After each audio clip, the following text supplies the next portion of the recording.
সম্মানিত ভাই সব, উন্নয়নের কথা বলে কোথা থেকে কি উন্নয়ন হয় আমি সেটা ভালো করে জানি।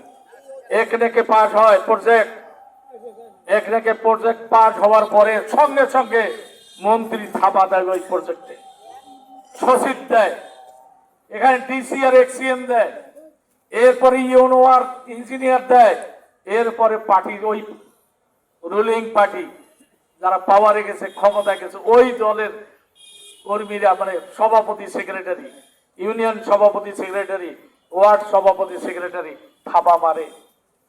এরপরে যেখানে প্রজেক্ট কাজ হচ্ছে ওইখানে যে ওই দলের মাস্টারেরা যা বলে, এই কাজ বন্ধ, কাজ চলিবে না, কয় না বা হ্যাঁ, তখন কয় কি করবেন, কাজ কেন হইবে না, কারো বুঝিন না, সবখানে দিয়েছিল আমার কি হল, অখল দেয়। দেওয়ার পরে ওই কি বলে কন্ট্রাক্টর যখন ব্রিজ ঢালাই করে দিবার যায়, রডের পয়সা নেই, বাঁশ ঢুকি দিয়ে ঢালাই করে।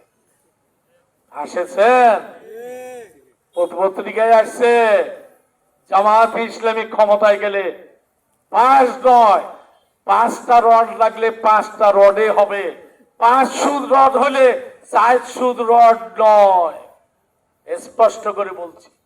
কারণ জামাত ইসলামের আমির বলছেন দুর্নীতি কিভাবে দূর হবে শোনেন। জামাত ইসলামের আমির বলছেন ডাক্তার শফিকুর রহমান, আমার এমপি নির্বাচিত হলে স্বল্প মূল্যে প্লট কিনবে না, ট্যাক্স ফ্রি গাড়ি নেবে না, কারণ এখানে দুর্নীতি। এমপি কে বাড়ি করার জন্য আর ওই গাড়ি ব্যবহারের জন্য কম টাকায় গাড়ি আর কম টাকায় প্লট দিয়েছে।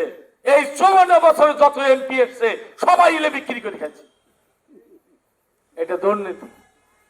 এরপরে ডাক্তার শফিকুর রহমান বলছেন আমার এমপি নির্বাচিত হওয়ার পর ওই এমপির স্থাবর অস্থাবর সম্পদের তালিকা 2 কপি করবে, 1 কপি সরকারি দপ্তরে জমা দিবে, আর 1 কপি ডাক্তার শফিকুর রহমান নেবেন। তিনি বলেছেন আমি নিজে 3 মাস পর পর মনিটরিং করব আমার এমপির স্থাবর অস্থাবর সম্পত্তি বাড়ছে না কমছে। ভাই বাংলাদেশের যত পার্টি আছে ভাই তোমার ক্ষমতা আছে কবা কি করলে কেন ভাই পারবে, ক্ষমতা নাই, চ্যালেঞ্জ দিয়ে গেলাম। 7 সমুদ্র 13 নদী থেকে বলছে, ওই পার থেকে বলছে চান্দাবাজি করেন না, ততই চান্দা বাড়ে। ওখান থেকে বলছে দলীয় কন্দল বন্ধ করো, তত দলীয় কন্দল করতে করতে ওরাই মরেছে। এই তো পাকের হাট সাক্ষী তোমার কথা, ঠিক কিনা? তাদের দলের প্রধানের কথা ওরা বিধানগুলি দেখায়, তুই কবু চান্দা ছাড়া চলবো না, কথা ঠিক কিনা? এদের হাতে ক্ষমতা গেলে এই দেশকে কি রক্ষা করতে পারবে? নিজের দলের লোককে সামলাতে পারে না, নিজের দলের লোকের জীবনে নিরাপত্তা দিতে পারে না, 18 কোটি মানুষ কি নিরাপত্তা পাবে? জামাত ইসলামী ক্ষমতায় গেলে প্রজেক্ট বাস্তবায়ন করবে, মন্ত্রী পর্যন্ত একটা বালুকণা নিয়ে তাড়াতাড়ি করতে পারবে না ইনশাআল্লাহ। আমরা যদি ক্ষমতা যাই 5টা বছর, আল্লাহ যদি আমাদেরকে ক্ষমতা দেন, দেখবেন 5টা বছর পর সিঙ্গাপুরের দিকে তাকাতে হবে না, বাংলাদেশের রং পরিবর্তন হয়ে যাবে, বাংলাদেশের দিকে সিঙ্গাপুর তাকিয়ে থাকবে ইনশাআল্লাহ। আমি 10 বছর উপজেলা চেয়ারম্যান করেছি, আমি নিজের হাতে প্রজেক্ট বাস্তবায়ন করেছি, 1টা পয়সা দুর্নীতি কেউ দেখাতে পারেনি।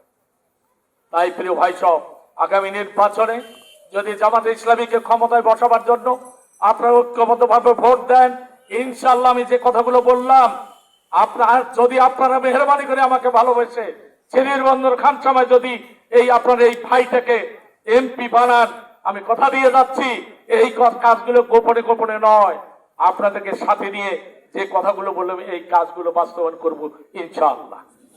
আপনারা কি রাজি আছেন? যদি আপনারা ন্যায়, ইনসাফ, মানবিক এবং দুর্নীতিমুক্ত সমাজ, চাঁদামুক্ত সমাজ, ধর্ষণ মুক্ত সমাজ, চুরি ডাকাতি মুক্ত সমাজ, খুন মুক্ত সমাজ যদি কায়েম করতে চান, দাঁড়িপাল্লার বিকল্প কোনো দল নাই, দল নাই, দল নাই। আপনারা বিশ্বাস করেন? আপনারা কি ভোট দিতে রাজি আছেন? আমি হাত তুলতে বলিনি, সাউন্ড চাই। আলহামদুলিল্লাহ, আমি খুশি হলাম। যদি আপনারা ভোট দেন তবে ছোট্ট না কাম আপনাদেরকে দিই, নেবেন কামটা, মন খারাপ করবেন না তো? সম্মানিত ভাই সব, আপনারা এখান থেকে উঠে যতদিন ভোট আসে নাই আপনারা হাটে বাজার তো আইছেন, মাঠত যান, অটোত যান, ভ্যানত যান, যান না? বাজার করেন, চা খান, খান না? আত্মীয়র বাড়ি যান, মেহরবানি করে একটু বুকটা নড়ান। কি কইবেন? এখন দোকানে আলু কিনবেন, করবেন ভাই আলু 1 কেজি দিয়ে মেহরবানি করে ভোটটা দাঁড়ি পেলাতে। কয় টাকা খরচ হবে ভাই? চা খাইলেন, ওখানে দোকানদারও কেন, চায়ের দোকানে যারা বসেন শোভা কেনা আহ্বান করলেন ভাই দাঁড়ি পেলাম ভোটটা দিই। কি যদি কোন অটোতে যান, অটোওয়ালা কন, অটোতে যারা চলছে ওমাকেও না কন, ঠিক আছে? এইভাবে যদি আপনি কন তাহলে অসুবিধা আছে?